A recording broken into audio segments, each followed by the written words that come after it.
My husband, the boss, smiled and said, "Congratulations, you're terminated. Take your old laptop and get out. This $8 million company is mine now and Melissa will take your place. The divorce papers arrive tomorrow." Security escorted me out. I smiled, knowing my hidden code would activate in 10 minutes. The result would be their utter ruin. Jacob's hand slid the termination letter across his desk while Melissa stood beside him, her fingers resting possessively on his shoulder. "Effective immediately," he said, his wedding ring catching the morning light. "Security will escort you out in 10 minutes.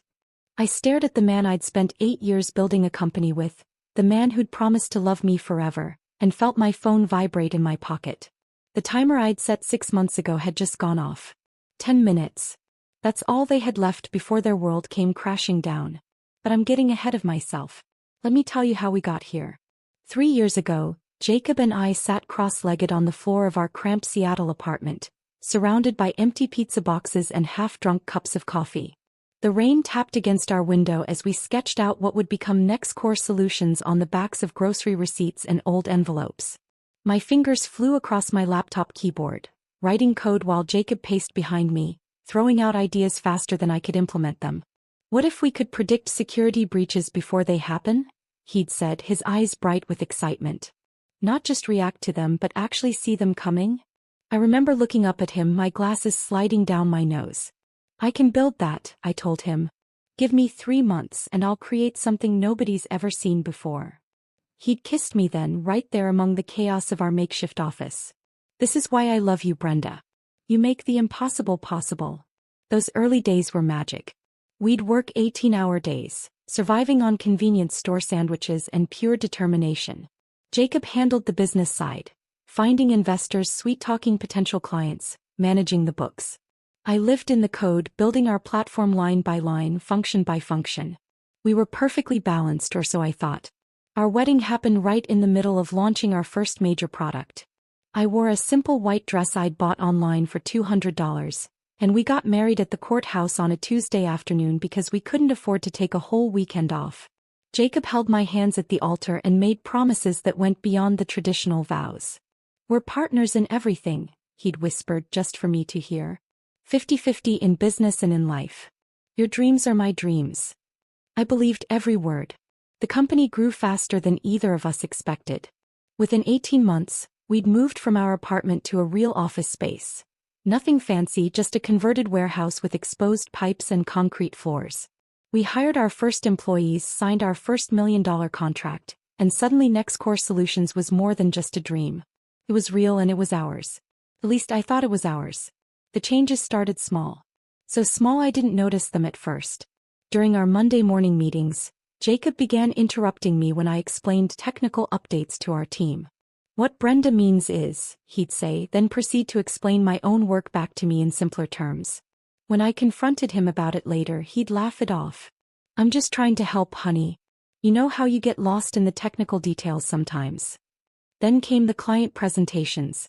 I'd spend days preparing demonstrations of our newest features, only to have Jacob present them himself while I sat silently beside him like a decorative piece. "Brenda's our technical genius," he'd tell clients with a patronizing smile. "She makes the magic happen behind the scenes." Behind the scenes. That's where he wanted me. The day Melissa Rodriguez walked into our office for her interview, I actually felt relieved. Finally, another woman in our boys' club of programmers and sales guys. She was sharp, professional, with an MBA from the University of Washington and 5 years of experience at Microsoft. Her references were impeccable. "She's perfect," I told Jacob after the interview. "She understands operations in a way we desperately need." He hired her the next day. Melissa fit into our company culture immediately. She reorganized our chaotic filing system, streamlined our client onboarding process, and somehow made our disaster of a supply closet actually functional. She brought homemade cookies to meetings and remembered everyone's birthdays. I thought I'd found a friend. The late nights started about 2 months after she joined. First, it was preparing for a major client pitch. Then it was restructuring the sales department. Then it was strategic planning for the next quarter. Always something urgent, always something that couldn't wait until morning. "You head home," Jacob would tell me around 7 o'clock. Melissa and I need to finish this revenue projection. Don't wait up. I'd drive home alone to our empty house. We'd finally saved enough for a down payment on a modest 3-bedroom in the suburbs. I'd heat up leftover Chinese food and fall asleep on the couch waiting for him, waking up when he crawled into bed at 2 or 3 in the morning, smelling like her perfume. "You're imagining things," he said when I finally worked up the courage to ask about it. "Melissa wears the same perfume half the women in Seattle wear. You're being paranoid." I started doubting myself, questioning my instincts. Maybe I was just tired. Maybe the stress of growing the company was making me see problems where there weren't any. After all, Jacob loved me. We'd built this company together. We were partners. The board meeting in September should have been my moment of triumph. I'd just completed a major platform upgrade that increased our processing speed by 300%. Our clients were ecstatic. But when Jacob presented to our investors, my breakthrough became a team effort led by our technical department. "Don't you mean led by Brenda?" Richard Thompson, our lead investor, had asked. Jacob laughed. "Of course, Brenda's our CTO. But she'll be the first to tell you this was a collaborative effort." I sat there, frozen, unable to contradict him in front of the board. Melissa took notes beside him, her expression neutral, professional. Just doing her job. That night I couldn't sleep. I lay beside Jacob, listening to his breathing, and realized something had fundamentally shifted. This wasn't our company anymore. Somewhere along the way, it had become his company, and I was just another employee who happened to share his bed. The next morning, I started paying closer attention. I noticed how Melissa always positioned herself next to Jacob in meetings. How she'd touch his arm when she laughed at his jokes. How he'd started using we when talking about decisions, but the we meant him and Melissa, not him and me. I told myself I was being ridiculous, jealous, insecure. All the things Jacob accused me of being when I tried to talk to him about it. But deep down, in that place where we store truths we're not ready to face, I knew. My perfect life was already gone. I just hadn't admitted it yet. That October afternoon started like any other. I'd picked up Thai food from Jacob's favorite place downtown, the one with the red awning and the owner who always remembered our orders. Pad Thai, extra spicy, just how he liked it. I balanced the takeout bags in one hand and used my keycard with the other, heading straight for his corner office. It was 2:47 p.m. on a Thursday. I remember because I'd just checked my phone, making sure I wasn't interrupting his 3 o'clock conference call. His office door was cracked open. I could hear voices from the conference room down the hall, including Jacob's distinctive laugh. Good, his meeting had moved. I pushed the door open with my hip, ready to leave the food on his desk as a surprise. Melissa's silver laptop sat open on his desk, still logged in, the screen bright and demanding attention. I should have just closed it. Should have left the food and walked away. But there was something about seeing her personal computer in his private space that made me pause. The screen displayed her email, and the preview of the top message made my stomach tighten. "Can't wait for this weekend. The cabin is perfect for what we discussed." From Jacob's email address. I set the food down slowly, my eyes fixed on that screen. My finger hovered over the trackpad for just a second before I scrolled down. The next email's preview read, "Once Brenda's out, we can restructure everything." The Thai food smell suddenly made me nauseous. I sank into Jacob's chair and started reading. Really reading. Email after email, a correspondence stretching back 4 months. My husband and Melissa weren't just having an affair. They were planning a complete takeover of the company. My company. The platform I'd coded with my own hands. "The board trusts me completely," Jacob had written 3 weeks ago. "When I tell them Brenda's been unstable and her work is suffering, they'll support the termination. 48% ownership means nothing if she's voted out for cause." Melissa's response was even worse. "The documentation I've been creating will support that narrative. Every time she questions your decisions, I note it as aggressive behavior. Every time she works from home, it's absence without proper communication. We have enough." I grabbed my phone and started taking photos. Quick, sharp clicks of the camera capturing every damning word. My hands stayed steady even as my chest felt like it might explode. 23 photos. Then I heard footsteps in the hallway. I closed the laptop carefully, exactly as I'd found it, and was unwrapping the Thai food when Jacob walked in with 2 other executives. "Honey." His face lit up with what I now recognized as practiced affection. What a nice surprise. Thought you might be hungry, I managed, my voice somehow normal. Hi Tom. Hi David. They exchanged pleasantries while I played the loving wife, mentioning I had to get back to debugging the new security protocol. Jacob kissed my cheek, a performance for his colleagues, and I left, walking steadily until I reached the parking garage where I threw up beside my car. That night, I lay next to Jacob while he scrolled through his phone, occasionally chuckling at something. Was he texting her? Planning their weekend at some cabin?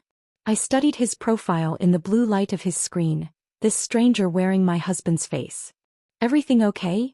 He asked without looking at me. You were quiet at dinner. Just tired. The new protocol is complex. Maybe you should take a break. You've been pushing yourself pretty hard.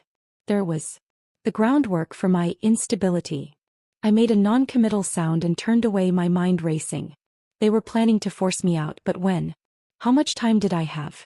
The next morning, after Jacob left for his gym session, I opened my laptop and began my real work. Not the security protocol, something far more important. I started documenting everything. Every contribution I'd made to the company, every piece of code I'd written, every innovation that had come from my work. I created encrypted folders, backed up to 3 different cloud services under accounts Jacob didn't know existed. Then I started recording.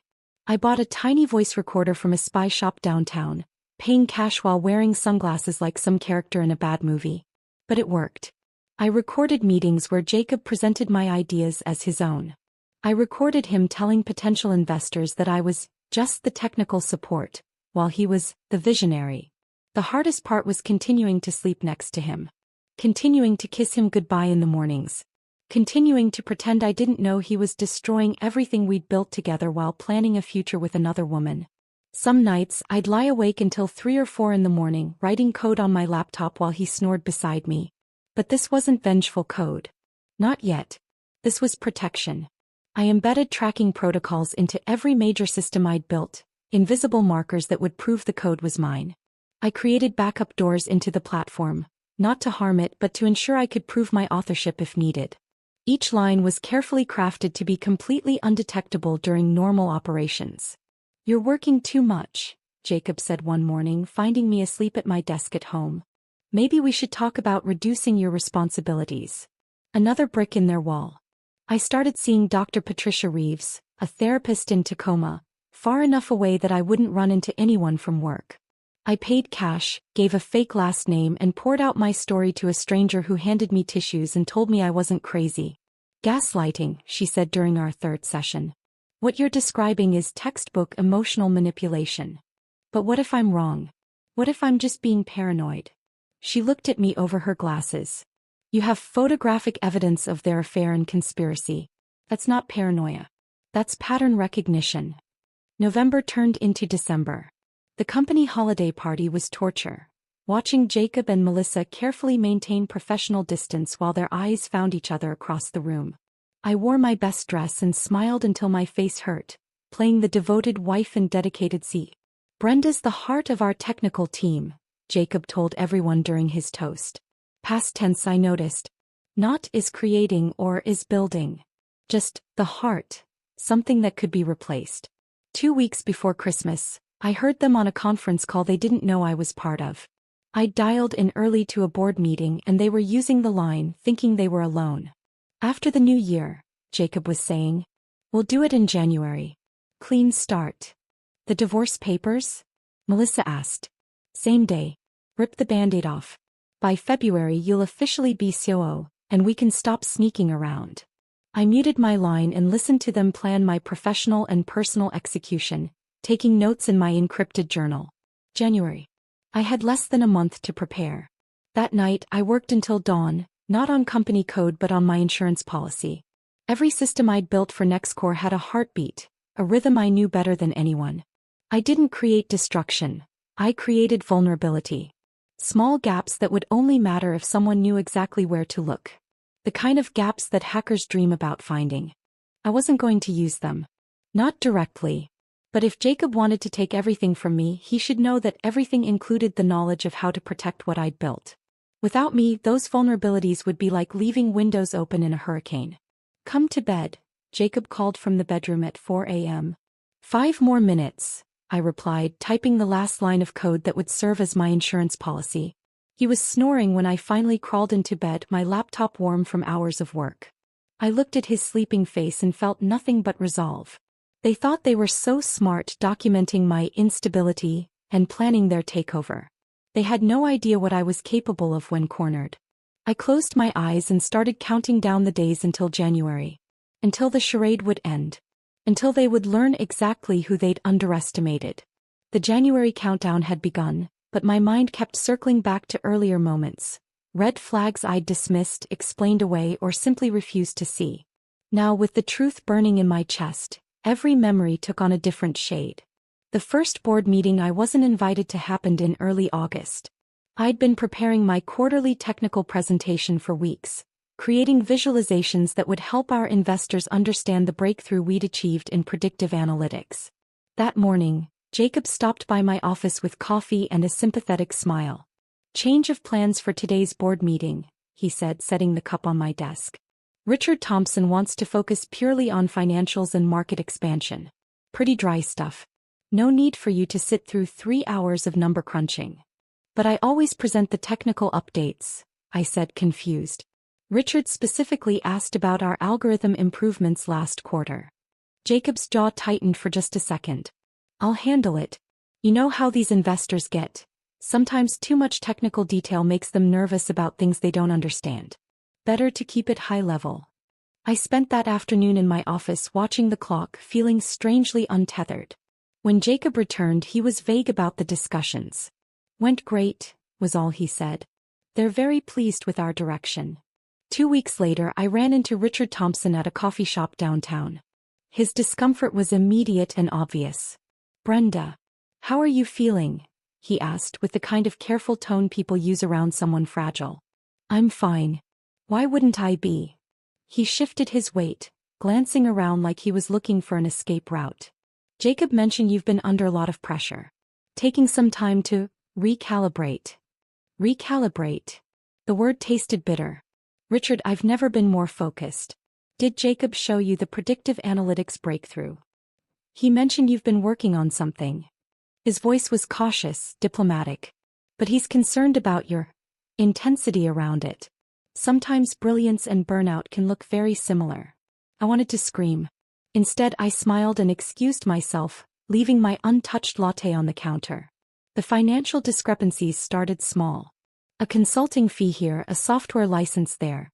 Amounts that weren't huge but didn't match any vendors I recognized. I found them late one night while reviewing quarterly reports, preparing for what I thought would be my next board presentation. Global Tech Consulting, $47,000. I'd never heard of them. A quick search showed a website that looked professional but generic, with no real information about their services. Integrated Systems Solutions, $31,500. Another ghost company with a phantom digital footprint. I printed everything out and confronted Jacob the next morning. "Why are you going through financial reports?" He didn't even look up from his computer. "That's not your area. I'm a 48% owner of this company. Every area is my area."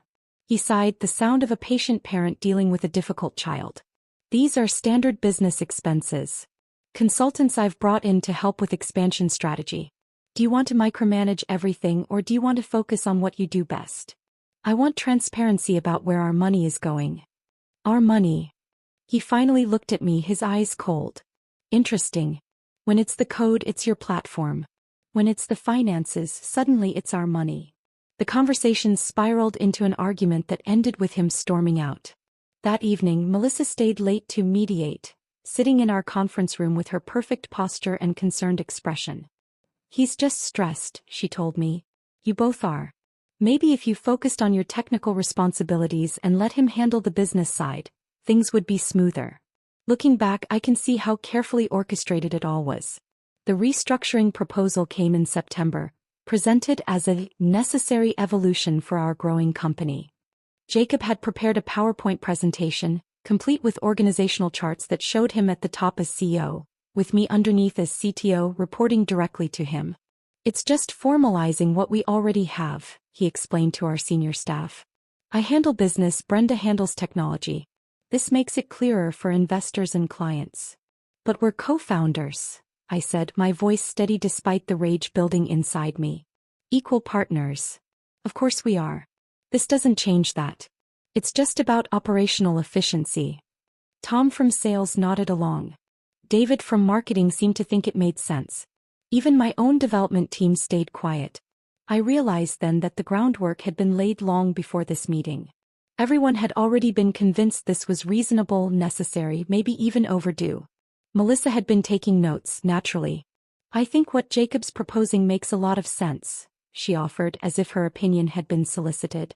Clear hierarchies reduce confusion and improve decision-making speed. Since when do we need hierarchy between founders? I asked. Jacob's smile was patronizing. Since we stopped being a two-person startup and became an $8 million company. The vote was scheduled for the next board meeting. I spent the intervening weeks trying to shore up support, but every conversation felt like pushing against a wall that had already been built. Meanwhile, Melissa's tentacles were extending everywhere. She started joining client calls that had always been mine, introduced as our operations strategist who's helping optimize client relationships. She attended the technical demos I conducted, taking notes and asking questions that subtly undermined my explanations. When Brenda says revolutionary, what she means is incrementally improved, she'd clarify to clients, her tone helpful and professional. We want to manage expectations appropriately. She began copying herself on emails between me and my development team, just to stay in the loop. She scheduled one-on-ones with my direct reports to understand their challenges better. She even started bringing coffee to our morning stand-ups, positioning herself as the caring, attentive leader while I was painted as the obsessive technocrat. The isolation was the cruelest part. Sarah, our lead developer who'd been with us since year one, stopped joining me for our usual Tuesday lunches.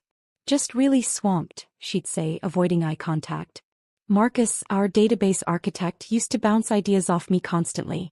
Now he sent formal emails with Melissa copied, requesting approval for decisions he'd previously made independently. Even the administrative staff grew distant. Conversations would halt when I walked into the break room.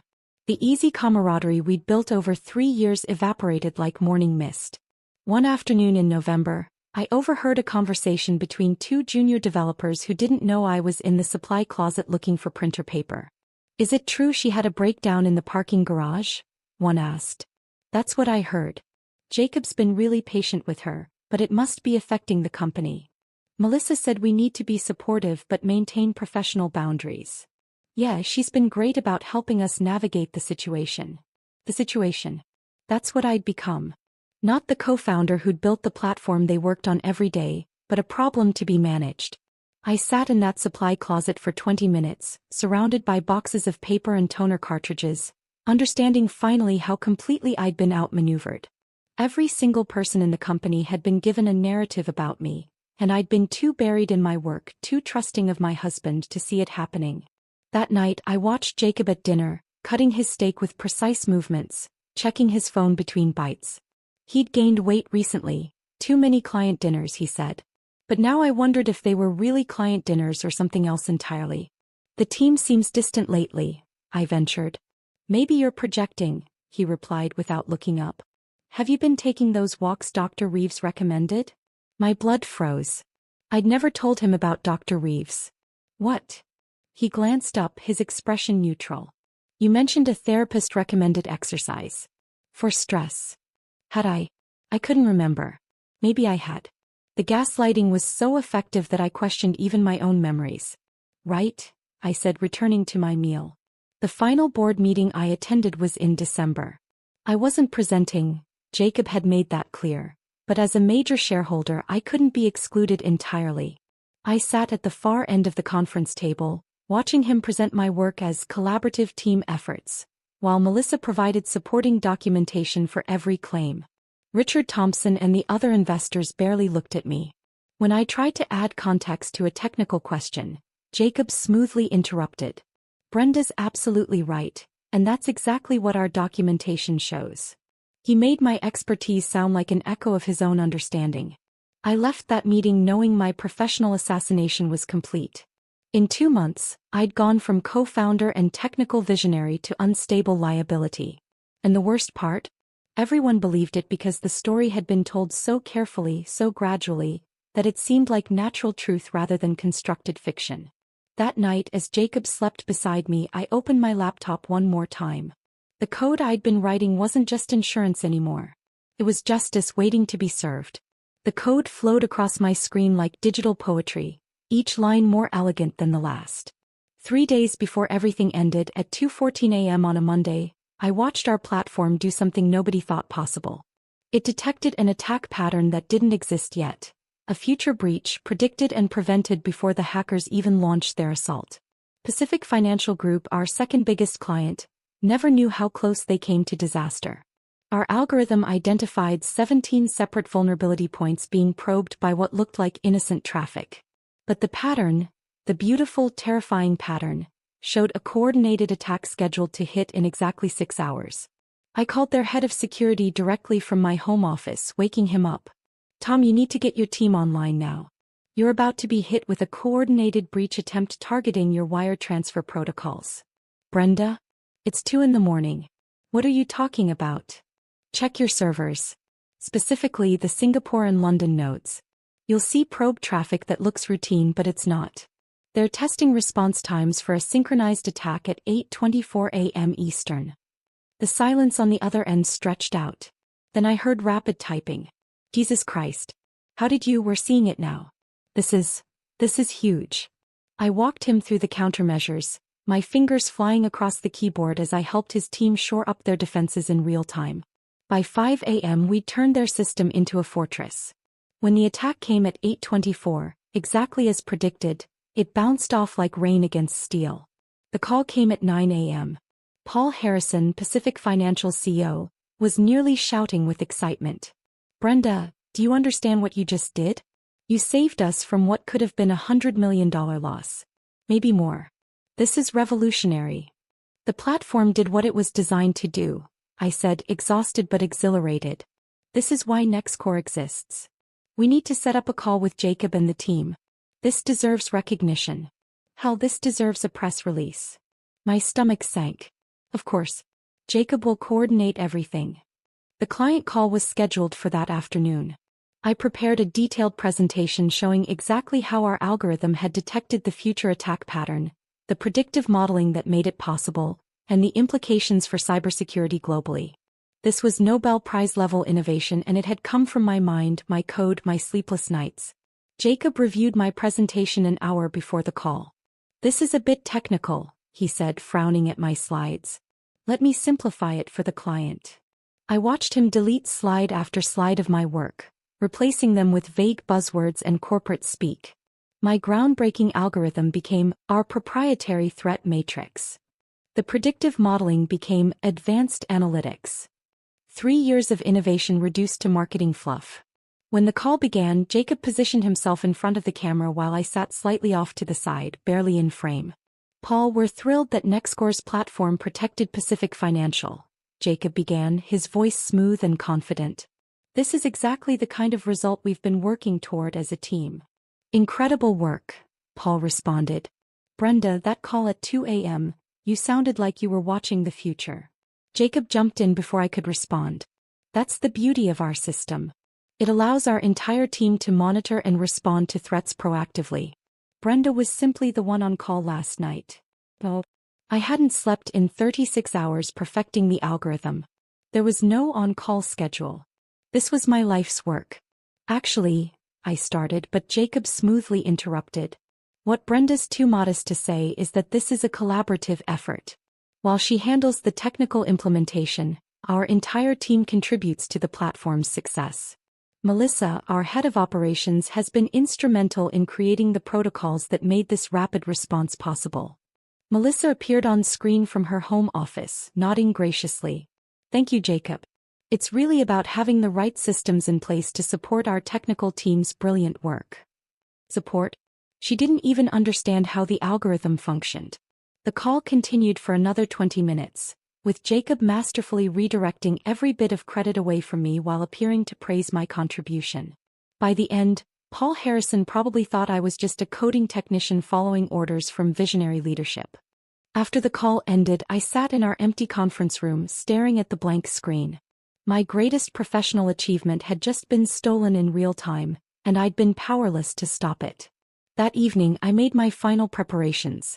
Every piece of documentation that proved my authorship of NextScore's core technology went into an encrypted cloud storage account registered under my maiden name. Patent applications I'd filed independently before the company's formation. Original code repositories with timestamp verification.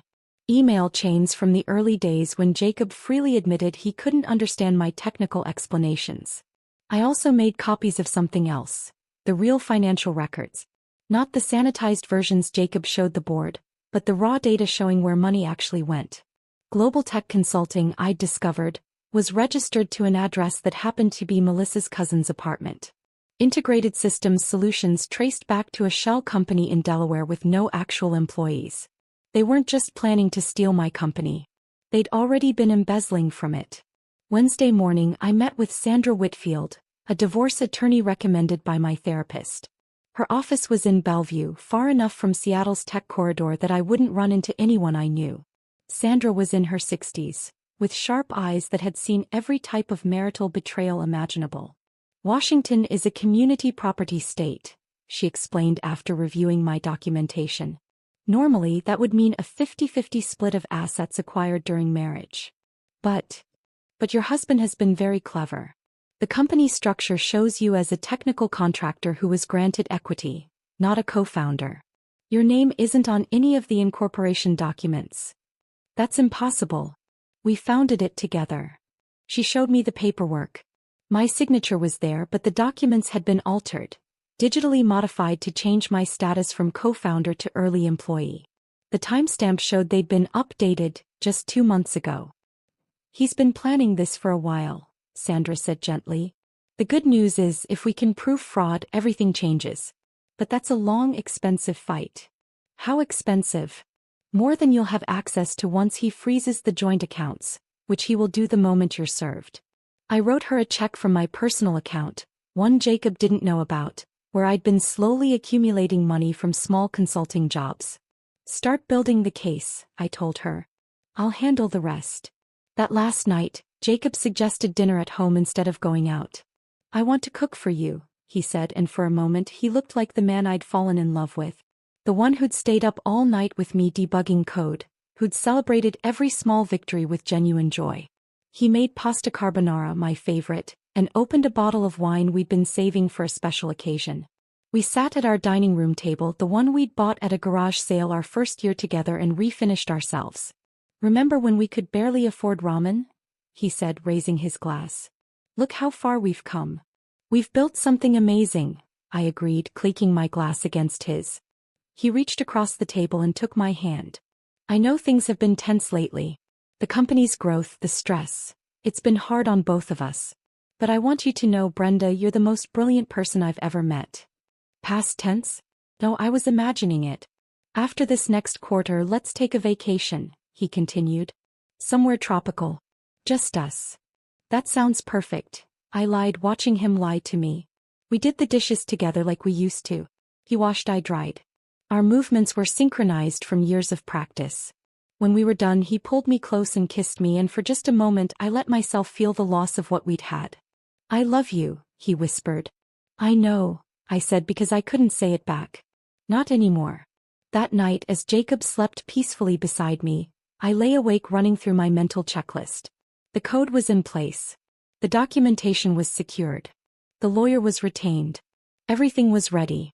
At 3 a.m. I slipped out of bed and walked through our house one last time. The pictures on the walls. Our wedding, our first office, the day we signed our first major client. All those moments when I'd believed we were building something together. I made myself coffee and sat in my home office, watching the sunrise through the window. In 6 hours, Jacob would call me into his office. In 6 hours, my life as I knew it would end. But he didn't know about the timer on my phone. He didn't know about the code waiting to activate. He didn't know that sometimes, the person you underestimate the most is the one who knows your systems better than you know them yourself. I opened my laptop and typed a single command into a terminal window. scheduling it for exactly 10 minutes after 9 a.m. Then I closed the laptop, finished my coffee, and went to get ready for my last day as Jacob's wife and employee. I chose the charcoal gray suit, the one I'd worn to our first investor pitch. My hands were steady as I buttoned the jacket, applied lipstick without a tremor, and slipped on the watch Jacob had given me for our 5th anniversary. Every piece of armor mattered now. The call came at exactly 9 a.m. Not 8:59, not 9:01. Jacob had always been precise about his cruelties. Brenda. His assistant Carol sounded uncomfortable. Jacob needs to see you in his office right away. He says it's important. I'll be right there. I picked up my laptop bag, the old one from our startup days with the coffee stain on the corner, and walked through the office with my head high.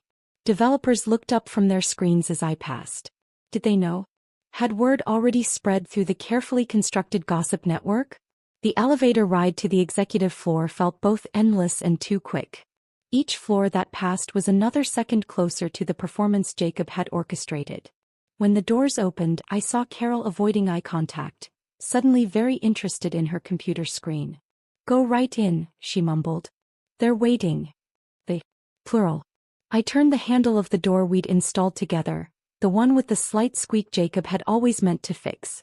The morning light streamed through the floor-to-ceiling windows, illuminating a scene staged with theatrical precision. Jacob sat behind his mahogany desk. Our desk, the one we'd bought at an estate sale, joking that one day we'd be successful enough to deserve it. Melissa stood to his right, her hand resting on the back of his chair with casual ownership. She wore a red dress. Power color. Message received. But there was a third person. Gary Hughes from HR, lurking in the corner with a manila folder and the expression of someone who'd rather be anywhere else. Brenda. Please sit down. Jacob's voice carried that CEO tone he'd been practicing, authoritative but detached. I remained standing. I'm comfortable, thanks. Something flickered in his eyes, annoyance that I wasn't following his script. Very well. He straightened a stack of papers on his desk, a nervous tell I recognized from years of watching him prepare for difficult conversations. I'm afraid we need to discuss your position here at NextCore.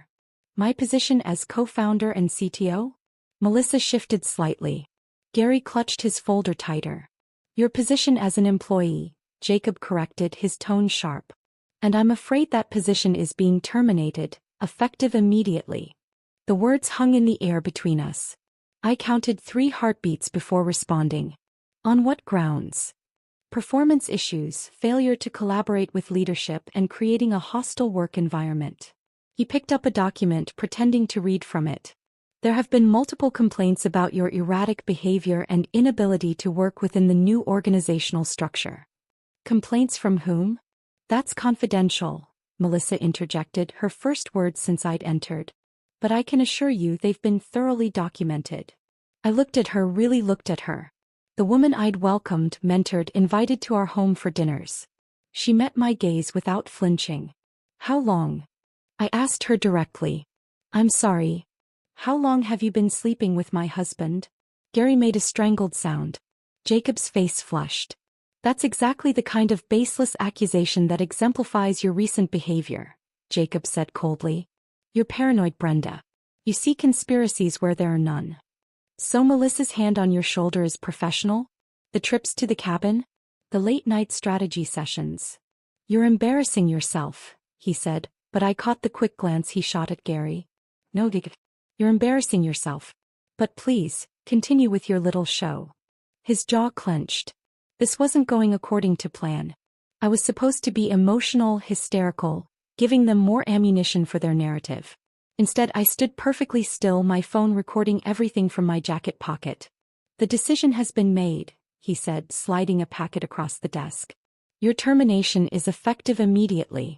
You'll receive 2-week severance, continuation of health insurance for 30 days, and...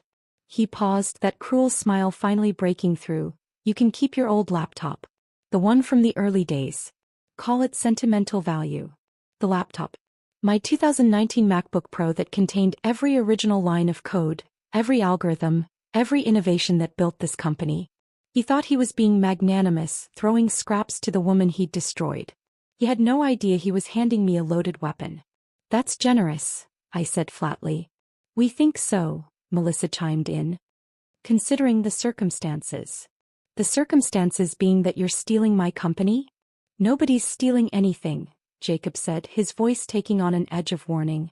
You're a minority shareholder who's being removed from operational duties due to documented performance issues. Your equity remains intact, though of course its value will depend on the company's continued success under new leadership. New leadership being Melissa? The board will make that determination. The board he'd been poisoning against me for months. The board that would rubber stamp whatever he recommended. Is that everything? I asked. Jacob seemed surprised by my calm. He'd prepared for tears, anger, pleading. Not this cold acceptance. Not quite. His smile widened and I saw the man behind the mask, the one who'd been planning this for months, maybe longer. There's one more matter. Personal in nature. He pulled out another envelope, this one with a law firm's logo in the corner. I've filed for divorce. The papers will be delivered to the house tomorrow morning. I thought it would be cleaner to handle both matters at once. Professional and personal separation. The room tilted slightly, but I held steady. Even expecting it, hearing the words felt like being hollowed out with a dull spoon. How efficient of you. I'm moving out tonight, he continued as if discussing a dinner reservation. You can keep the house for now. We'll sort out the division of assets through our attorneys.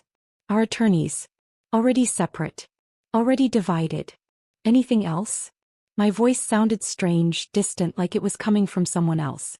Security will escort you to your desk to collect your personal belongings. Gary finally spoke, his voice apologetic. Standard procedure. Of course. I picked up the termination packet without looking at it, then reached for the laptop bag Jacob had gestured to, my old computer sitting on the side table, obviously placed there for this moment. Brenda, Jacob said as I turned to leave. I stopped but didn't turn around. For what it's worth, you're brilliant. You always have been. But brilliance without business acumen, without the ability to play the game, it only gets you so far.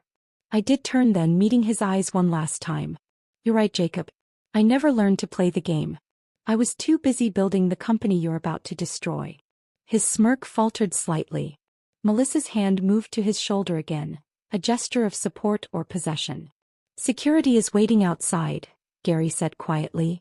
2 guards stood in the hallway, trying to look professional rather than uncomfortable. I recognized them, Tony and Marcus, guys I'd chatted with every morning for 3 years. Morning, guys, I said pleasantly. Shall we? The walk through the office was surreal. Every face that turned toward me was a verdict. Some looked away quickly, complicit in their knowledge. Others seemed confused, watching their CTO being marched out like a criminal. A few, my original team members, looked stricken. Sarah half stood from her desk as I passed. I shook my head slightly and she sank back down. At my office, former office, I was given 10 minutes to pack. I made a show of slowly placing personal items in a box. The coffee mug from our first successful product launch, a photo of the original team, the stress ball shaped like a bug that developers had given me as a joke. I left everything important. The awards, the certificates, the framed first dollar we'd earned. Let them gather dust as monuments to what Jacob had destroyed. That's everything, I told Tony, who looked like he wanted to apologize but couldn't. The elevator ride down felt like descending from a life I'd never get back. Through the lobby, past the reception desk where Emma watched with wide eyes, out through the glass doors I'd helped select because they represented transparency and openness. The January air hit my face, sharp and clean. Behind me, the building rose into the gray Seattle sky, containing everything I'd built and lost in the span of 3 years. My phone buzzed. A text from an unknown number. Check your email, Melissa. I deleted it without reading whatever gloating message she'd sent. Another buzz. This time my calendar notification. System maintenance 10 minutes. I looked back at the building one more time, then walked to my car, placing the laptop bag carefully in the passenger seat. 10 minutes until the code activated. 10 minutes until they learned what happens when you steal from someone who built the very foundation you're standing on. My car sat in the parking garage like a refuge, but I couldn't bring myself to get in yet. The laptop bag weighed heavy in my hand as I stood beside the driver's door, watching the digital clock on my phone tick forward. 9:08, 2 minutes. I placed the bag carefully in the passenger seat and pulled out my phone, opening an encrypted messaging app I'd installed months ago. The interface was blank except for a single status indicator. Pending. 9:09. The parking garage echoed with the sound of a car door slamming somewhere above me. Normal office sounds. Normal office life continuing as if nothing had changed. As if the company's entire digital infrastructure wasn't about to shift beneath their feet like tectonic plates. The concrete pillar next to my car had a small crack running through it. I'd noticed it the day we'd moved into this building, joked with Jacob that it was a metaphor for how we'd break through barriers.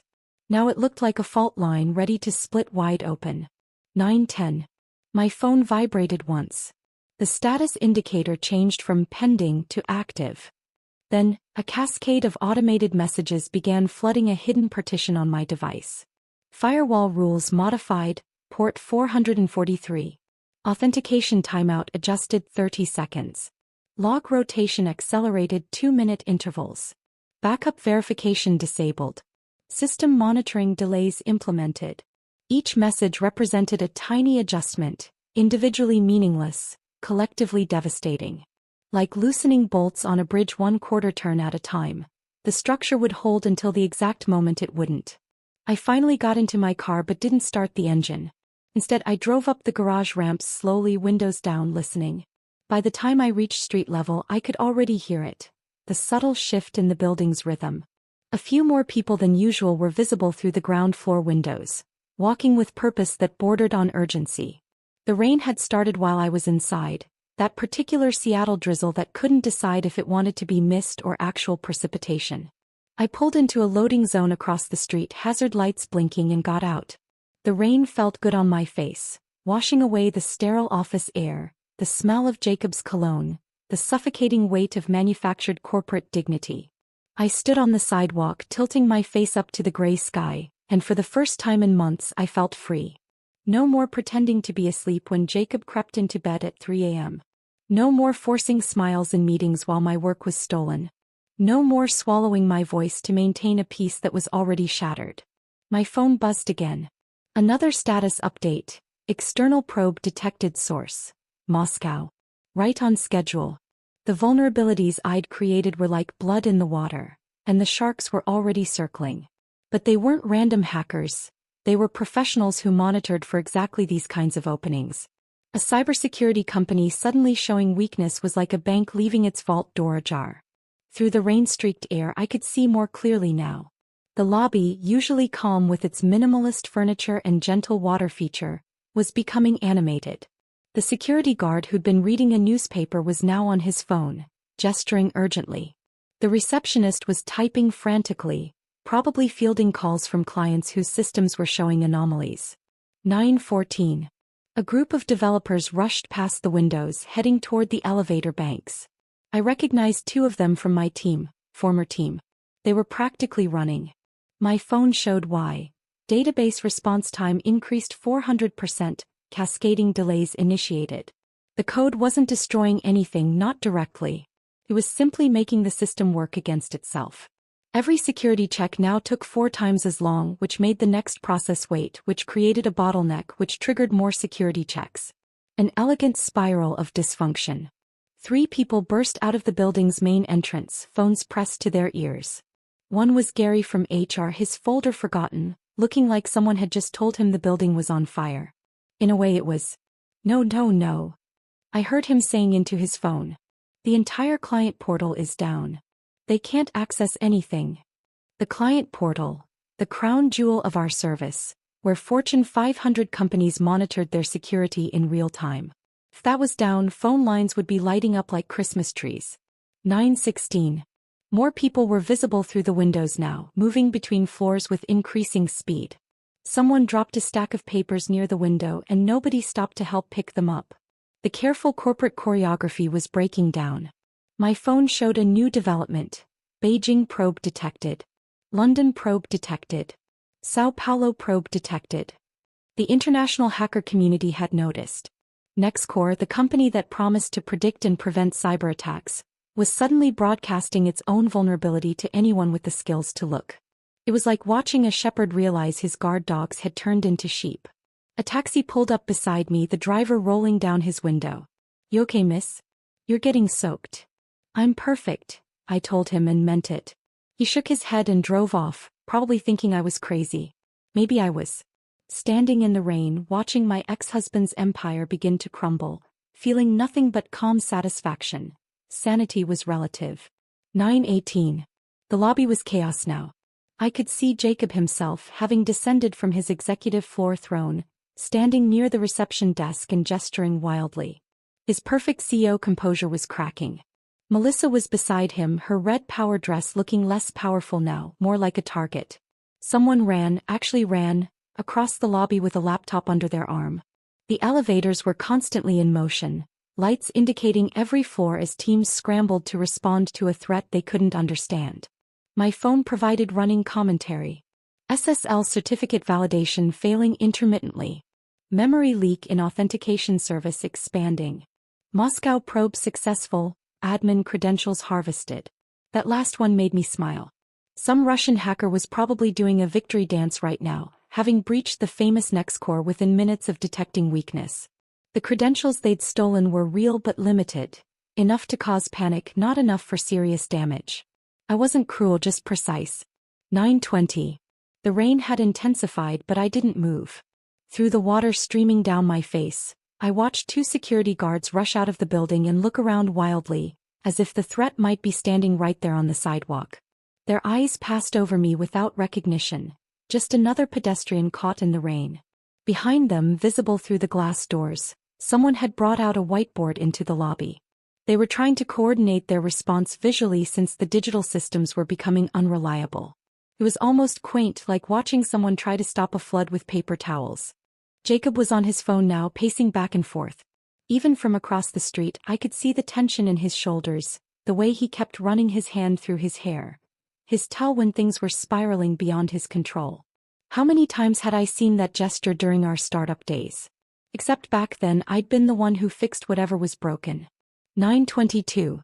A news van pulled up to the building faster than I'd expected.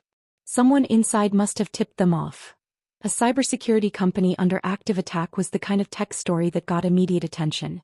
The reporter was still adjusting her rain jacket as her cameraman set up his equipment. My phone buzzed with a text from an unknown number. Probably Melissa or Jacob trying to reach me on a different line. I deleted it without reading. Then another buzz. Tel Aviv probe detected. Mumbai probe successful. Toronto infiltration in progress. The whole world was watching NextCore burn, and they were all bringing marshmallows. Through the chaos, I spotted Sarah at her desk on the third floor, visible through the rain-washed windows. She wasn't running around like the others. She was sitting very still, staring at her screen. He knew. Maybe not the specifics, but she knew this wasn't random. Our eyes met across the distance and through the rain, and she pressed her hand against the window. A goodbye, or maybe an apology for the Tuesday lunches that stopped, for the friendship that withered under corporate pressure. I raised my hand in response, then turned and walked back to my car. 9:24. As I drove away, I could see the first police car arriving in my rearview mirror, followed by another news van. By tonight, NextCore would be trending on every tech platform. Cybersecurity giant falls to cyber attack. The headlines would write themselves.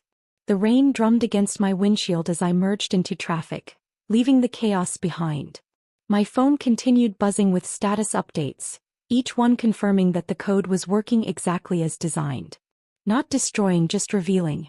Not attacking, just opening doors that should have been locked. Everything Jacob had built on the foundation of my work was crumbling, and he couldn't even call me to fix it. The irony was beautiful enough to make me laugh. A sound that surprised me with its genuineness. For the first time in months, I was actually, truly laughing. The laughter died in my throat as my phone erupted with calls. Not the gentle buzz of notifications anymore. Actual calls, the old-fashioned kind that demanded immediate attention. The first name on the screen made my blood run cold. Richard Thompson. I pulled into a coffee shop parking lot, rain still hammering the roof of my car, and stared at his name flashing on the screen. 12 rings before it went to voicemail. Immediately it started again. This time I answered. Brenda. Thank God. Richard's voice was strained, nothing like the composed investor who'd questioned my stability months ago. What the hell is happening over there? Our monitoring systems show Nextcore's entire infrastructure is compromised. I wouldn't know, Richard. I was terminated this morning. Silence. Then, what? That's impossible. The Pacific Financial save was just 3 days ago. Ask Jacob. He felt my services were no longer required. But the attacks, they started minutes after. He stopped and I could practically hear the gears turning in his mind. Brenda, please. Whatever's happening, companies are pulling out. Our portfolio is hemorrhaging value. Can you fix this? I don't work there anymore. I'll pay you directly. Consultant fees. Whatever you want. Richard, I'm sitting in my car locked out of all systems with no access to the platform I built. Even if I wanted to help, I couldn't. He cursed, something I'd never heard from him before. This is going to destroy everything. Do you understand? Everything. I ended the call. Immediately another came through. Paul Harrison from Pacific Financial, the man whose company I'd saved 72 hours ago. Brenda, we're pulling our contract. I'm sorry, but we can't be associated with a compromised security firm. The board is in emergency session. This is a disaster. I understand, Paul. How could this happen? You were just... He paused. You knew this would happen, didn't you? When you called at 2 a.m. about our vulnerabilities. You were seeing the same weaknesses in your own system. I should go, Paul. If you start your own firm, call me. We'll be your first client. The calls kept coming. Investors, clients, former colleagues, journalists who'd somehow gotten my number. I sent them all to voicemail, watching the messages pile up like digital snow. Then at 10:47 a.m., Jacob's name appeared on the screen. I let it ring 4 times before answering. Brenda, I need you to come back to the office immediately. No greeting, no pretense. His CEO voice had been replaced by something raw and desperate. I was escorted out by security, remember? Stop playing games. The composure cracked completely. The entire system is failing. We're losing everything. The code, your code, it's the only thing that can fix this. My code isn't the problem, Jacob. Then what is? These vulnerabilities appeared out of nowhere. The timing. The timing is unfortunate, I agreed. But if you'd kept the person who understood the system, maybe you'd be able to fix it. Brenda, please. His voice broke on the word. I know things ended badly this morning, but this is bigger than us. The company, our company, is dying. Your company. You made that very clear. I'll bring you back. Full restoration. We can work out the details later. With Melissa as my supervisor? Silence. Then, Melissa is handling operations. Is she handling them well? Are her protocols helping with the crisis? This isn't about her. No. The head of operations has nothing to do with operational failure. I heard muffled voices in the background, then Melissa's voice came on the line. Brenda, this is beneath you. Whatever vendetta you have against us, innocent people are being hurt. Our employees. The employees who watched me get marched out like a criminal? That was protocol. That was theater. I cut her off. You wanted everyone to see me humiliated. Well, now they can see you fail. Poetic, isn't it? Jacob grabbed the phone back. The Russians are inside our systems. The actual Russians, Brenda. They're downloading client data. Do you understand what this means? It means you should have invested more in security infrastructure instead of reorganizing to push out your co-founder. I'm begging you. Those 3 words hung in the air. Jacob had never begged for anything in his life. He'd charmed, persuaded, manipulated, demanded, but never begged. I can't help you, Jacob. I don't have access anymore. You made sure of that. I'll give you full admin access right now. Remote login. Whatever you need. And contaminate the crime scene. I'm sure the FBI would love that. The FBI? His voice pitched higher. They're not, we haven't. You haven't called them yet? A major cyber attack on a company handling security for Fortune 500 clients, and you haven't notified federal authorities? That's going to look interesting in the investigation. The sound he made wasn't quite a sob, but close. My phone beeped with another call. Local news station. I have to go, Jacob. Good luck with everything. Brenda, wait. I ended the call and switched to the news station. The reporter's words came rapid fire. Ms. Martinez? I'm calling about the situation at Nextcore. We understand you were the CTO until this morning.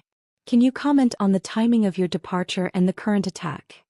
No comment. But surely the coincidence. I said no comment.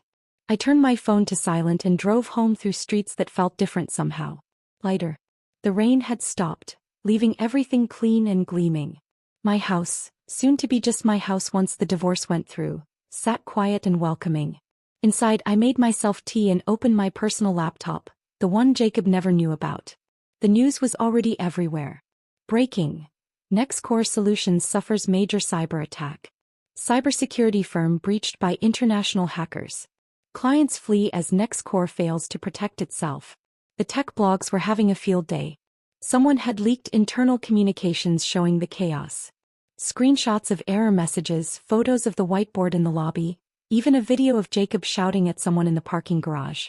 My phone, still on silent, showed 47 missed calls. The number kept climbing.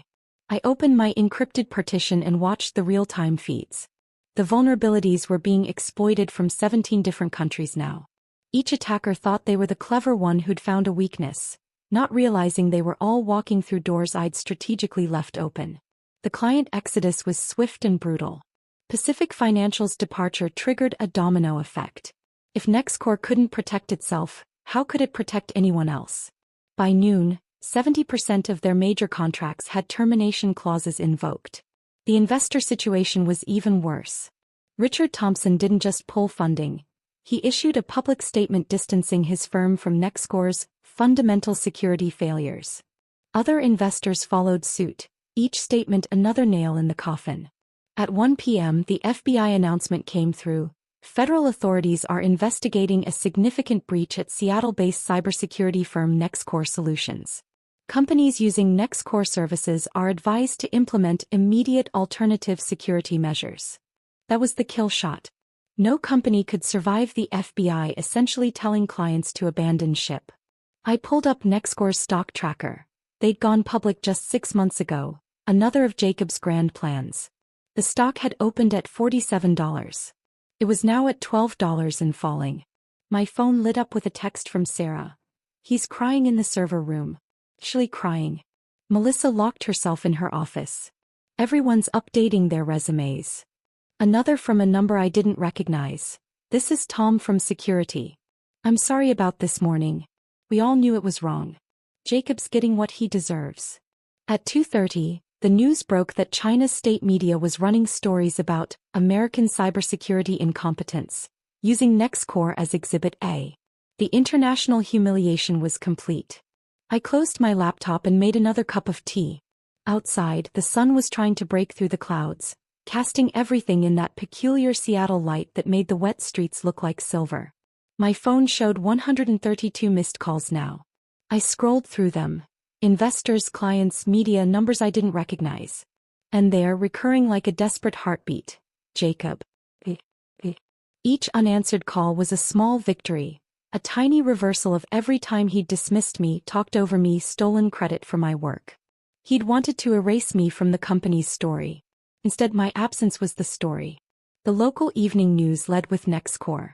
They'd found a photo of Jacob from a tech conference where he'd given a speech about impenetrable security just 2 weeks ago. The irony wasn't lost on anyone. The question everyone's asking, the anchor said, is how a cybersecurity company could be so vulnerable to the very threats it claimed to prevent.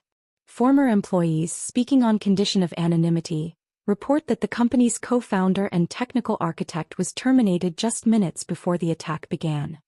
They showed my LinkedIn photo, the professional one where I'm half smiling, looking confident and capable. Brenda Martinez could not be reached for comment. No, I couldn't. I was too busy watching an empire burn one line of code at a time. The call from Global EC came 3 days after NextCore's implosion made headlines. I was sitting in my home office, still in my pajamas at noon, when their CEO personally reached out. Ms. Martinez? This is David from Global EC. I'll be direct. We need someone who actually understands predictive threat detection, and your work at Pacific Financial speaks for itself. Are you available for consulting? My first instinct was to say no. I needed time to process everything. But then I remembered the mortgage payment, the lawyer fees, the reality of starting over at 38. I'm listening. $5,000 a day, minimum 10-day contract, possibility of extension.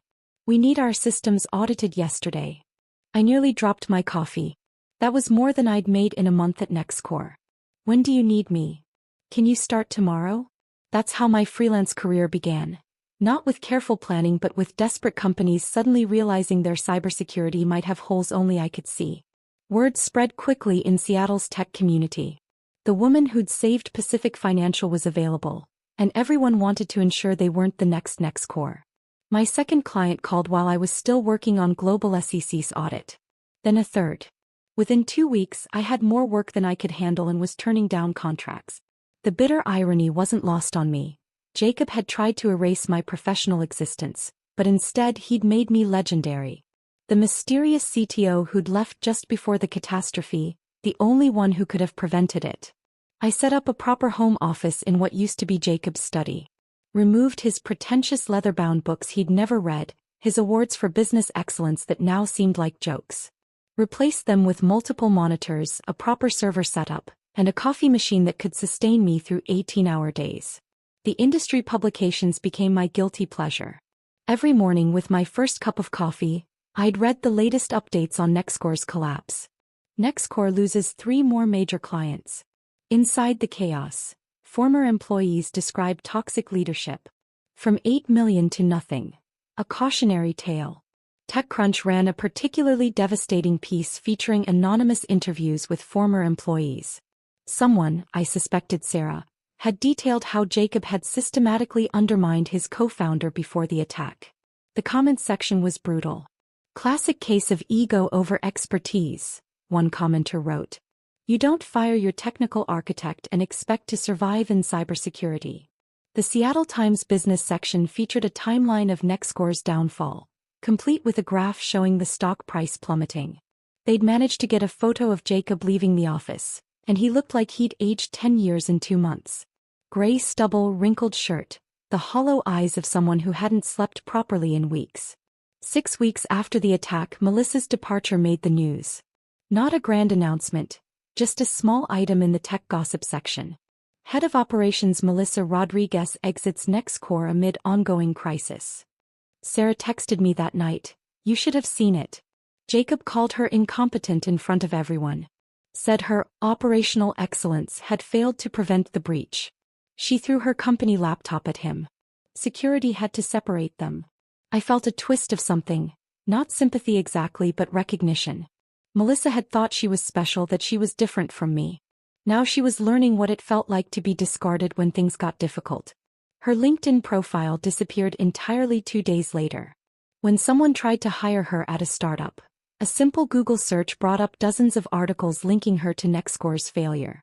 He was radioactive. The divorce papers arrived on a Thursday morning, delivered by a nervous process server who seemed relieved when I simply signed for them. Sandra, my attorney, reviewed them that afternoon. He's not fighting for anything, she said, seeming puzzled. The house is yours, the joint accounts get split 50-50, and he's waiving any claim to your future earnings. What about Nextcore shares? She laughed, but it wasn't happy. What shares? The company's worthless. Your 48% of nothing is still nothing. The financial statements she showed me were staggering. Nextcore, once valued at $8 million, was now worth less than $2 million and falling. The office lease alone was worth more than the company's assets. He's trying to sell, Sandra added.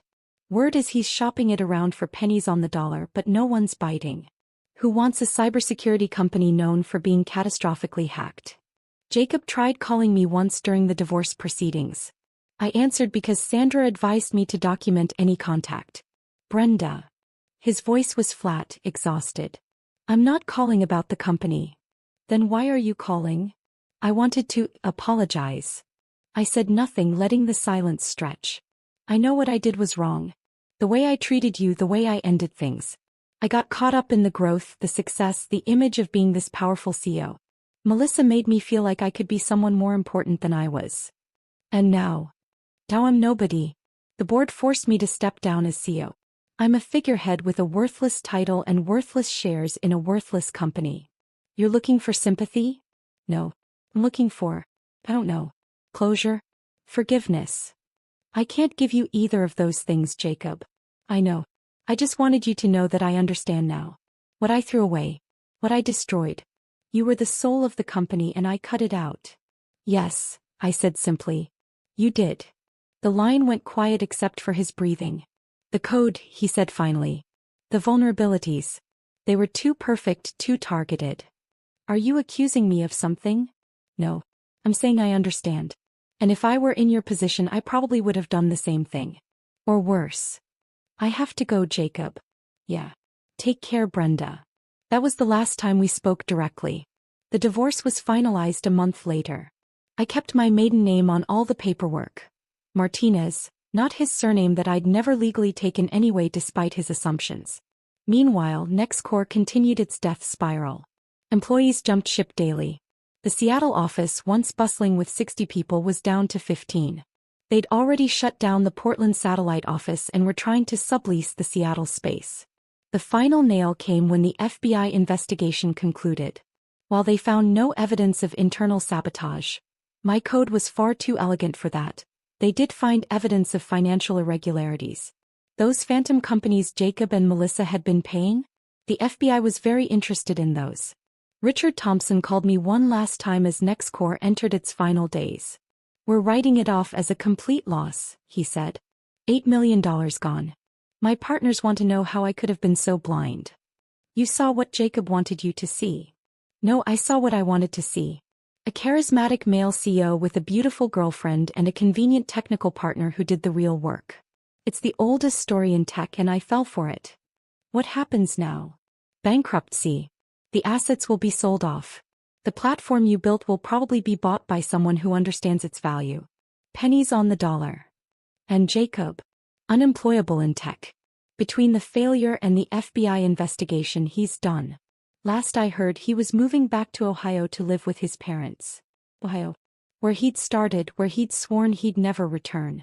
The ambitious boy from Columbus who was going to conquer Seattle's tech scene was going home defeated. My consulting business, meanwhile, was thriving. I'd incorporated as SecureGuard Solutions, a name that felt both protective and powerful. In 2 months, I'd made more than my annual salary at Nextcore. Companies didn't just want my expertise. They wanted the woman who'd survived the industry's most spectacular betrayal. One evening, while reviewing a contract that would take me to San Francisco for a week, I got a text from an unknown number. The message was simple. The office is empty now. They're changing the locks tomorrow. I knew it was Sarah. I also knew what she was really telling me. An era was officially over. The company we'd built, the dream we'd shared, was dead. I poured myself a glass of wine and stood on my deck, looking out at the Seattle skyline. Somewhere in that maze of lights was an empty office with my code still embedded in its dead systems. Somewhere was Jacob, probably packing his things. Somewhere was Melissa, trying to figure out how to rebuild a career that had turned to ash. And here I was, alone but not lonely, broken but not destroyed. The consulting contracts on my desk represented a future I was building on my own terms. No co-founders, no partners, no one to betray me or steal credit for my work. The wine tasted like victory, bitter and sweet in equal measure. The glass of wine was still in my hand when I heard the knock. Not the doorbell. A knock, soft and hesitant, like someone afraid of being heard. It was past 10 on a Thursday night, 3 months after Nextcore's spectacular collapse. I looked through the peephole and nearly dropped the glass. Jacob stood on my doorstep, but this wasn't the Jacob who'd fired me with a smile. His hair was too long, uncombed. He wore a wrinkled polo shirt I recognized from our dating days, the blue one with a small bleach stain near the hem. His hands shook slightly as he raised them to knock again. I opened the door but didn't invite him in.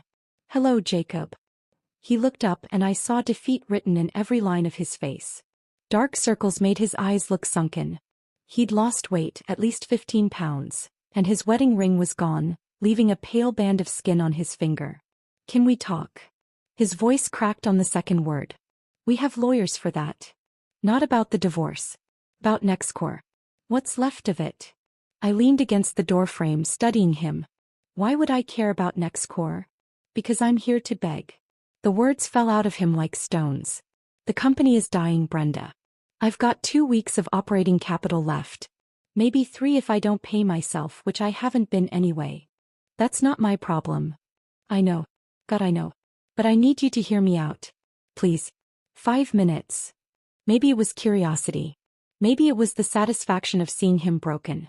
I stepped aside and let him in.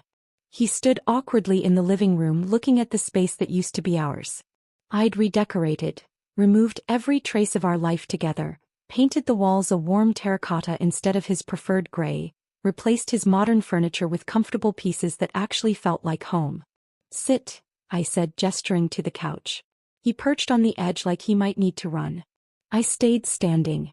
"The FBI cleared the company of criminal charges," he started. "But the financial investigation turned up the consulting fees. Melissa's schemes. I'm facing civil lawsuits from investors." "Melissa's schemes? You signed those checks?" His jaw tightened. "She convinced me it was standard practice. Hide some money for emergency operations," she said. I was stupid enough to believe her. "You were stealing from your own company." "I was being manipulated by someone I thought." He stopped, running his hands through his hair. "It doesn't matter now. She's gone, left the state entirely. Last I heard she was in Texas, working at her uncle's car dealership." A car dealership. The head of operations who'd helped destroy my life was now probably processing financing applications in Houston. "What do you want from me, Jacob?" He pulled out a folder from his bag, his hands trembling. "I want to offer you 48% ownership of NextCore. Full shareholder rights, board position, complete technical autonomy." I laughed, short and sharp. 48% of nothing is still nothing. "It won't be nothing if you come back. We both know the platform works. You built something extraordinary. The vulnerabilities that destroyed us, they weren't natural. They were surgical. Precise." Our eyes met. He knew. Of course he knew. "If you're accusing me of something..." "I'm not. I'm saying that someone who could create those vulnerabilities could also fix them. Permanently. Make the platform stronger than ever." "Why only 48%? Why not 50? "Because I need to maintain technical control for the investors.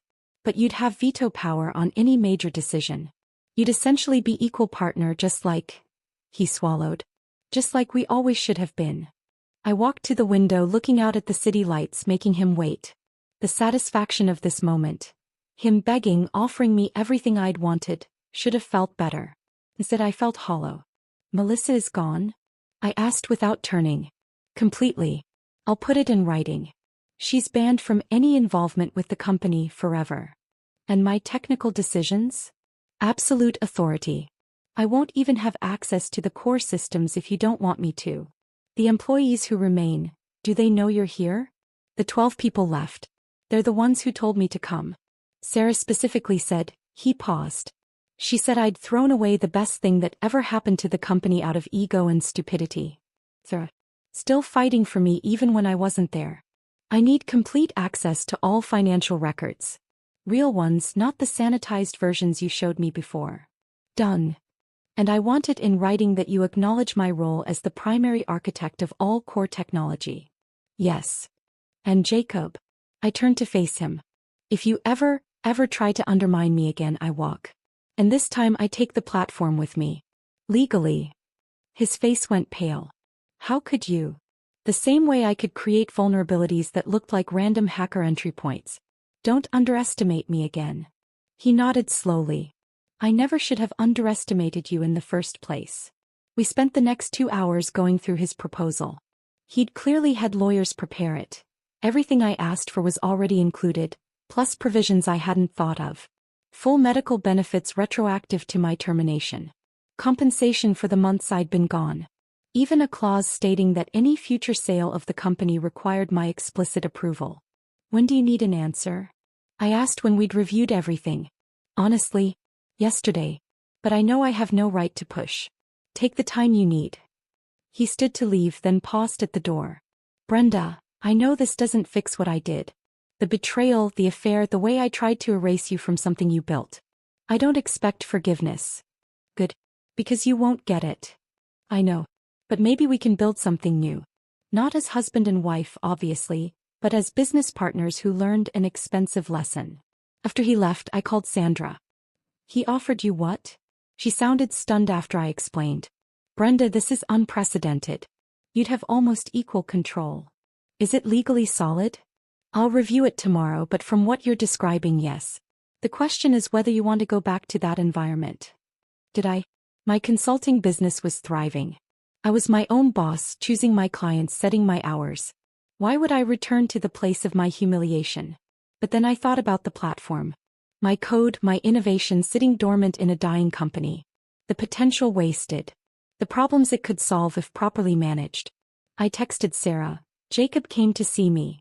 Her response was immediate. Please come back. We need you. The platform needs you. I'll personally ensure no one disrespects you ever again. Monday morning I walked through Nextcore's doors for the first time in 3 months. The office was ghostly, empty desks, dark offices, the reception area unmanned. The 12 remaining employees were clustered in what used to be the break room, now converted to a makeshift operations center. They all stood when I entered. Sarah stepped forward. Welcome back. We've prepared a presentation on current system status whenever you're ready. Where's Jacob? In the small conference room. He said he'd stay out of your way unless you need him. Smart. He was giving me space to establish authority. I spent the morning reviewing the damage. It was worse than I'd imagined. The platform was holding together with digital duct tape and prayers. But underneath the patches and workarounds, my architecture remained solid. Give me 72 hours, I told the team. We'll not only be operational, we'll be stronger than before. The work was exhausting but familiar. Every line of code welcomed me back like an old friend. The vulnerabilities I'd created were still there, dormant but dangerous. I closed them one by one, then built new defenses that turned former weaknesses into strengths. By Wednesday afternoon the platform was humming. Not just functional, elegant. The months of distance had given me perspective on improvements I hadn't seen before. Jacob appeared in the doorway of the server room where I was working. The monitoring systems, he said quietly. They're all green. First time since January. They'll stay that way. Thank you. I looked at him, really looked at him, for the first time since I'd returned. I'm not doing this for you. I'm doing it for what this platform could be. For the problems it can solve. For the people whose data it can protect. I know. Good. Now let me work. He left and I turned back to my screens. The code flowed like it had in the early days back when we were building dreams on coffee-stained napkins. Except now I was building something better. Something truly mine. The platform pulsed with renewed life and for the first time in months I felt complete. The platform's renewed strength drew attention faster than either of us expected. Within a week of my fixes going live, Pacific Financial called. Not Jacob, me directly. Brenda, Paul Harrison here. We heard you're back at Nextcore. Is it true the vulnerabilities are completely resolved? Every single one. Plus additional safeguards that didn't exist before. We want to return as clients. But only if you personally guarantee the security architecture. I glanced across the office at Jacob, who was pretending not to listen from his desk. Send the contract to my attention. I'll review it personally. The first board meeting with my new authority was scheduled for the following Monday. I arrived early, choosing my seat carefully, not at the head where Jacob traditionally sat, but at the position directly opposite him. Equal and opposing. The message was clear. Richard Thompson arrived first, his surprise evident when he saw me. Brenda. I heard you were back, but I wasn't sure I believed it. 48% ownership makes it worthwhile, I said simply. His eyebrows rose. 48? That's one board vote away from control, Jacob said, entering the room. He looked better than he had at my door, clean-shaven, pressed shirt, but the confidence was gone. Brenda has full technical authority and veto power on major decisions. Other board members filtered in, each showing the same surprise at the new dynamic. When Jacob called the meeting to order, I interrupted. Before we begin, I need to clarify the new structure. All technical decisions, hiring for technical positions and platform development go through me. Jacob handles business operations, but any decision affecting the core product requires my approval. That seems, one member started. Non-negotiable, I finished. Those are the terms that brought me back. If anyone has issues with that arrangement, I'm happy to walk away and take my 48% worth of votes with me. Silence. They all knew what that meant. Without me they had nothing. Well then, Richard said slowly, let's hear about the recovery plan. I laid out my vision. Not just recovery, transformation. The attack had taught us valuable lessons about our own vulnerabilities. We could use that knowledge to build something unprecedented. A security platform that had survived the worst and emerged stronger. It's brilliant, Richard admitted. But we need clients to believe in us again. They will, I said. Because we're going to be transparent about what happened. Not the details but the lesson. We're the security company that learned from failure. That's more valuable than false promises of invulnerability. Jacob started to speak. I think what Brenda means. I said exactly what I mean. I cut him off. And I don't need translation. His face flushed, but he nodded. Of course. My apologies. The room shifted. They'd never seen anyone shut down Jacob so definitively. The power dynamic was clear now. I wasn't his technical support anymore. I was his equal, perhaps more. Over the next weeks, Jacob tested boundaries constantly. He scheduled a meeting with a potential CTO candidate without telling me. I walked into his office during the interview. Thank you for coming, I told the candidate. But the position isn't available. We won't be hiring a CTO while I'm here. The candidate looked confused, glancing between Jacob and me. There's been a miscommunication, Jacob said smoothly. No, I replied. There's been a decision. Mine. After the candidate left, Jacob's composure cracked. You embarrassed me. You went behind my back. How does it feel? He wanted to implement cost cuts, starting with the development team's equipment budget. I called an all-hands meeting and overruled him publicly. Investment in our technical infrastructure is non-negotiable, I announced. In fact, we're doubling the equipment budget. Quality tools create quality products. We can't afford, Jacob started. We can't afford not to. Check the books again. The Pacific Financial contract alone covers it. Sarah suppressed a smile. The other developers looked relieved. They'd been working with outdated equipment while Jacob spent money on his executive office renovation. By month 3, we'd recovered 4 major clients. Each contract came with a personal security review by me, my signature on every assessment. My name became the company's seal of quality. Tech blogs started calling it the Brenda effect. The extraordinary comeback led by the woman who'd been pushed out. New clients came calling. They wanted the platform that had been battle-tested, broken, and rebuilt stronger. Our vulnerability had become our strength. Our failure transformed into credibility. We need to discuss expansion, Jacob said during a planning session. Open a New York office. We need to solidify what we have first, I countered. Expansion was what distracted you last time. Distracted me from what? From remembering that without strong technical foundation, everything else is just expensive decoration. The room went quiet. Everyone knew what I meant. His affair with Melissa, his obsession with appearing successful rather than being successful. It was month 4 when Jacob finally confronted me directly. We were alone in the office late one evening reviewing quarterly reports. The numbers were exceptional. We'd already surpassed our previous peak valuation. You did it, he said suddenly. Did what? The vulnerabilities. The attack. You orchestrated all of it. I set down my pen and looked at him directly. That's a serious accusation. It's not an accusation. It's acknowledgement. The timing, the precision, the way the vulnerabilities disappeared the moment you returned. No one else could have done it. If you believe that, why haven't you gone to the authorities? He laughed bitterly. With what proof? You're too smart to leave evidence. Besides, we both know I deserved it. You destroyed my life, I said quietly.